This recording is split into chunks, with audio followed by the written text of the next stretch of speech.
very, very happy about that. Para bang nabunutan ako ng tinik. Sa kanyang interview sa Bilyonaryo News Channel, inilahad ni Benny Abante ang kanyang kasiyahan matapos magtagumpay ang pag-disqualify sa nanalong kandidato na si Joey Uy. Nabunutan ako ng tinik at pangalawa, that I was actually vindicated. Vindicated. Kayo po ba ang nag-file ng disqualification case against Joey Uy? Yes, I did.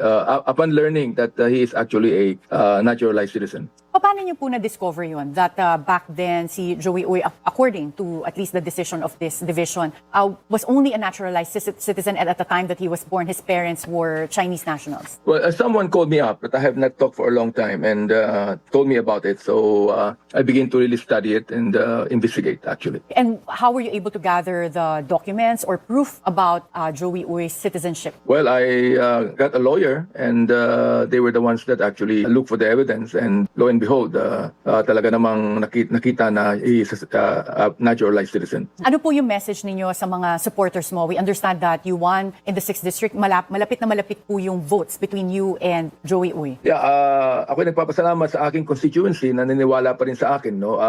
Of course, in that fight in the election, lumamang siya sa akin ng more than 1,000 lang. So, hindi naman ako yung bang nagkulang dyan, and I still believe that the 6th District of Manila still want me to be their congressman. So I'm very thankful to my constituency, especially those that actually supported me. We will continue on the fight now that perhaps I am given my third term. No, hopefully we will continue the fight, and the Quadcom will still be there.